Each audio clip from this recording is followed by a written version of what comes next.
우리에게 주신 말씀을 통해서 영원히 목마르지 않기 위하여 라는 제목으로 하나님 말씀 선포하겠습니다.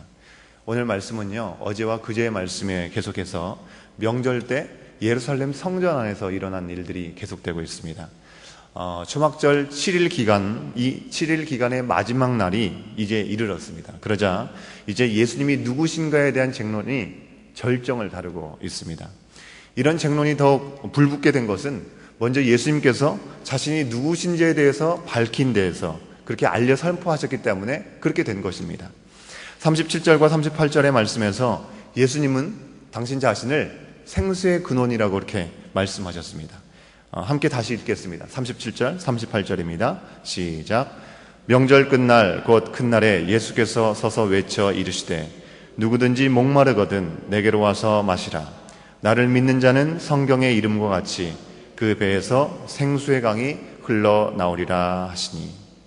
예수님께서 갑자기 왜 여기서 생수의 강이라는 비유를 말씀하셨을까요? 거기에는 다 이유가 있습니다.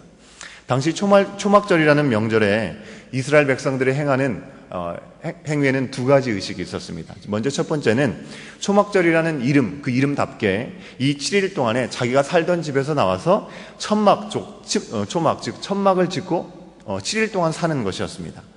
이런 일을 하는 이유는 무엇입니까? 바로 초막절 자체가 이스라엘 백성이 이집트에서 출애굽해서 광야 생활을 통해서 하나님의 구원과 생명을 얻은 일이라는 것을 기념하기 위해서 하는 명절이기 때문에 그렇습니다. 다음 두 번째로 이스라엘 백성들은 이 초막절 마지막 날에 예루살렘에 있는 실로암이라는 못에 가서 물을 길어서 제단 위에 예배드리기 위해서 세워놓는 제단 위에 물을 붓는 일을 행했다고 하는 것입니다. 이것은요, 초막절이 지나고 나면 시작되는 우기가 있었습니다. 이 우기를 통해서 많은 비가 내려야 농사가 잘 돼서 농사가 성공할 수 있는 그런 지역이기 때문에 이 지역의 특성상 이런 행위를 하겠다고 하는 것입니다. 실제로 초막절의 원래 목적과는 좀 거리가 있게 느껴집니다. 하지만 실제로 이스라엘 민족들은 이 초막절 마지막 날에 늘 행했던 행위가 바로 이 제단에 물을 붓는 일이라고 하는 것입니다. 이스라엘 사람들은 이 기간 동안 자신들의 생존과 깊이 관련이 있는 이 비에 대한 간절한 바람을 가지고 이 마지막 날에 실로암에 가서 물을 길러서 제단에 부었습니다. 이것은 이 사람들이 이런 행위를 할 때 무엇을 생각했냐면 구약시대에 보면 갈멜산에서 이 엘리야가 하나님께 예배를 드리던 것을 생각했던 것이죠. 하나님께서 살아계신 하나님, 누가 믿는 하나님이 정말 살아계신 하나님이냐라는 것을 대결할 때 갈멜산에서 이 엘리야 선지자와 바알과 아세라를 믿었던 850인의 선지자와 대결하는 시간이 있지 않았습니까? 갈멜산 위에 솔 각을 뜨고 제단을 벌여놓고 거기에다가 골을 파가지고 물을 다 부어놨습니다. 그때 하나님의 불이 내려와서 그 물조차까지 전부 다 말라버리게 하는 사건이 있었다고 하는 것입니다. 그리고 그때 가뭄 때문에 물이 없어서 기갈이 있을 때 이 엘리야가 기도함을 통해서 비가 내렸던 일들을 떠오르게 되는 일들이 바로 이 초막절 마지막 날에 물을 길어 제단에 드리는 것이 바로 그런 것을 의미하는 것이었다고 하는 것입니다. 이 이스라엘의 초막절이 있었던 달은 우리 달력으로 치자면 9월 달입니다. 이 달은 이스라엘에게는 정월로 한 해가 시작되는 첫 해인 것입니다.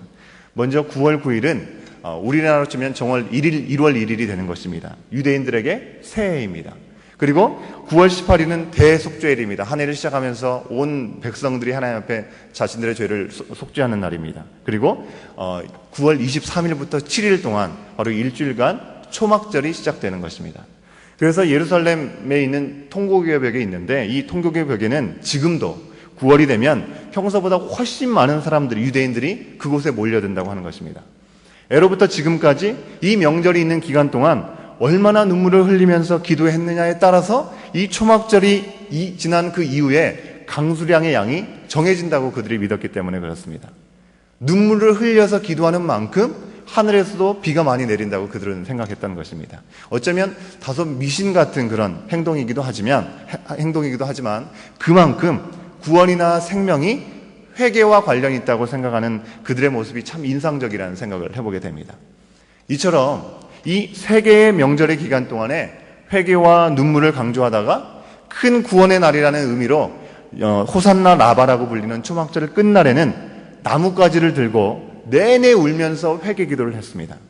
오후쯤 되면 꺾어서 나무를 흔들면서 기도했던 이 나무 가지가 시들해되게 된다고 합니다. 그러면 그 가지를 바닥에 내려치면서 으스러뜨려서 자신들의 죄가 깨어지기를 기도함으로 큰 구원을 간구했다고 하는 것입니다. 이렇게 이스라엘 백성들은 이처럼 초막을 짓고 비를 기원하는 일을 행한 그 명절 마지막 날에 예수님께서 자신이 생수의 근원임을 선포하신 것입니다. 왜 하필 바로 그 시간에 예수님께서 당신 자신이 생수의 근원임을 선포하셨을까요? 이것은 하나님의 구원을 돌아보면서 하나님께서 비를 통해서 자신들의 갈망을 채워주시기를 기도하고 동시에 눈물을 쏟아내면서 회개해서 생명을 구하는 이스라엘 백성들에게 영원히 마르지 않은 샘이 바로 당신 예수 그리스도 자신임을 알려주기 위해서 바로 그때 물이 무엇을 의미하고 이 눈물이 무엇을 의미하는지 가장 깊이 생각해 볼 수 있는 그때 생수의 강이 바로 당신 자신임을 알려주셨다고 하는 것입니다. 이스라엘 사람들은 명절 동안 이 한 해의 강수량이라는 육적인 그들의 필요, 그리고 회개를 통한 구원이라는 영적인 갈급함을 위해서 기도했던 것에 대한 답으로 예수님은 영원히 목마르지 않은 삶의 비결이 바로 당신 자신을 통해서 얻을 수 있다는 것을 선포하신 것이라는 것입니다. 예수님의 참된 구원의 큰 선포가 들어있는 이 메시지를 들은 사람들의 반응이 어땠습니까? 또 여러 가지 모양의 표현들이 있었습니다. 40절에서 42절까지의 말씀을 우리가 확인해 보겠습니다. 40절부터 42절입니다. 함께 읽습니다. 시작. 이 말씀을 들은 무리 중에서 어떤 사람은 이 사람이 참으로 그 선지자라 하며 어떤 사람은 그리스도라 하며 어떤 이들은 그리스도가 어찌 갈릴리에서 나오겠느냐 성경에 이르기를 그리스도인 다윗의 씨로 또 다윗이 살던 마을 베들레헴에서 나오리라 하지 아니하였느냐 하며. 그렇습니다. 사람들은 예수님의 선포를 듣고 또다시 여러 반응을 보였습니다. 만약 우리나라 사람들에게 명절 끝날에 예수님이 자신이 생수의 근원이라고 선포했다고 한다면 사람들은 어떻게 반응했을까요? 내가 메시아다, 내가 그리스도라고 생각하면 저 사람 약간 이상한 사람이다라고 생각하지 않았겠습니까? 하지만 이스라엘 사람들에게는 그러지 않았다는 것입니다. 이스라엘 백성들은 정말 오랜 시간 동안 하나님의 계시가 없었던 그 갈급함 가운데 있었기 때문에 메시아와 선지자를 너무나 간절하게 기다리고 있었던 때라고 하는 것입니다. 그러기에 예수님의 선포는 그들에게 너무나 큰 충격이 될 수 있었다는 것입니다. 여러 반응이 나올 수밖에 없었습니다. 바로 그들은 예수님이 선지자냐, 그리스도냐, 아니면 아무도 아니냐 서로 쟁론하게 되었다고 하는 것입니다. 바로 이 시점에서 예수님을 잡기 위해서 보내진 이 대제사장들과 이 바리새인들의 사람들이 예수님 근처에서 예수님께서 하시는 행동들, 그 모든 것을 보고 예수님의 말씀도 그 자리에서 다 들었습니다. 그런데 이상한 건요, 그 사람들이 예수님을 붙잡지 않았다는 것입니다. 그리고 46절과 같이 말했습니다. 함께 읽겠습니다. 46절입니다. 시작. 그 사람이 말하는 것처럼 말한 사람은 이때까지 없었나이다. 바리새인들은 바로 이들에게 너희도 미혹되었느냐? 너희도 속아 넘어갔느냐? 라고 조롱하면서 경멸했습니다. 어제 말씀드린 대로 애초부터 예수님에게는 전혀 관심이 없었던 것이 바로 이 종교 지도자들이었습니다.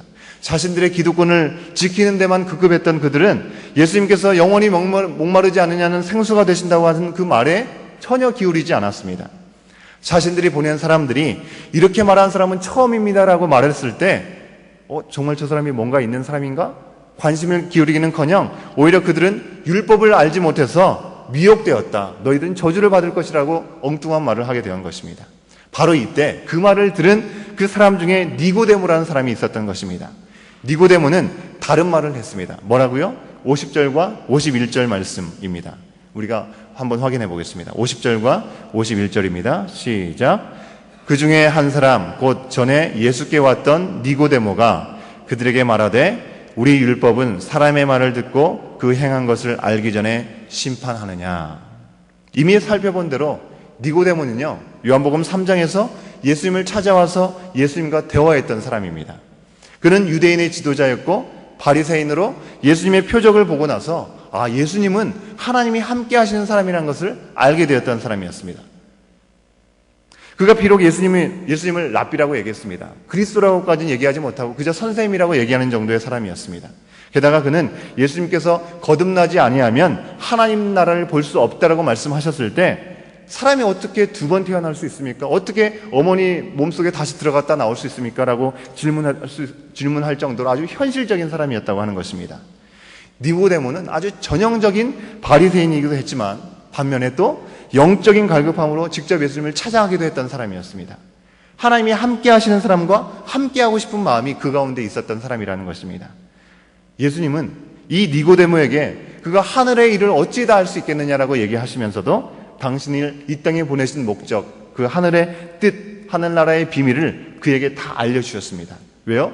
니고데모의 영적인 갈급함을 채워주기 위해서 그랬습니다. 채워주시는 말씀이 무엇입니까? 우리가 너무나 잘 알고 있는 요한복음 3장 16절 말씀 아니겠습니까? 하나님께서 세상을 이처럼 사랑하사 독생자를 주셨으니 이는 그를 믿는 자마다 영원한 생명을 얻으리라고 말씀하신 것이 바로 니고데모에게 주신 말씀이었습니다. 니고데모가 이 말씀을 듣고 예수님께 어떤 반응을 했는지 요한복음 3장은 우리에게 알려주지 않습니다. 하지만 적어도 오늘 우리가 이 말씀을 보면서 오늘 말씀에서 니고데모가 바리새인의 지도자 중에 한 사람으로서 다른 바리새인 지도자들 무리 앞에서 예수님에 대해서 섣불리 우리가 판단해서는 안 된다라고 얘기하고 있는 모습을 통해서 그가 달라졌음을, 그의 마음 가운데 하나님이 계심을, 살아계신 하나님이 그 가운데 계심을 우리는 적어도 알 수 있는 것입니다. 다른 바리새인 지도자들은 예수님께 관심도 없고 영적인 갈급함도 없어서 눈앞에 있는 예수님을 보지도 못했습니다. 그리고 보려 하지도 않았습니다. 하지만 아직까지 육적인 생각으로 가득해서 하늘의 일을 헤아릴 수 없다 할지라도 갈급한 가운데 정말 예수님을 찾았던 니고데모에게는 영적인 소망이 보이는 것입니다. 이후에 니고데모는요, 모든 제자들도 버리고 갔던 예수님, 십자가에 돌아가셨던 예수님을 장사하는 일에 동참했던 것을 우리가 확인할 수 있습니다. 니고데모의 첫 시작은요, 밤에 예수님을 찾을 정도로 정말 미혹해 보였습니다. 사람들의 눈이 두려워서 하나님을 두려워하는 것이 아니라 사람을 두려워해서 예수님을 찾아가는데도 밤에 몰래 찾아가는 사람이었고, 말씀을 듣고서도 어떻게 그런 일이 있을 수 있느냐라고 이해하지 못하던 사람이었습니다. 성경이 증언할 만한 그 어떤 믿음의 반응도 보이지 못했던 사람이 바로 니고데모였습니다. 하지만 점점 사람보다 하나님의 진리의 편에 서가는 니고데모의 모습을 보면서 자신을 위해서 하나님의 뜻, 역사에 관심이 없었던 다른 바리새인들과 비교되는 모습을 우리가 확인할 수 있다고 하는 것입니다.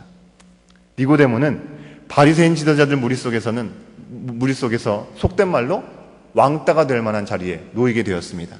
52절 말씀에 보면 너도 갈릴리에서 왔느냐? 바리새인인 내가 갈릴리와 선지자와 상관이 없다는 것을 왜 모르느냐? 라고 놀림을 당하기까지 했기 때문에 그렇습니다. 실제로 예수님은 갈릴리에서 초기 사역을 하셨습니다. 하지만 성경에서 말한 대로 베들레헴 출신이십니다.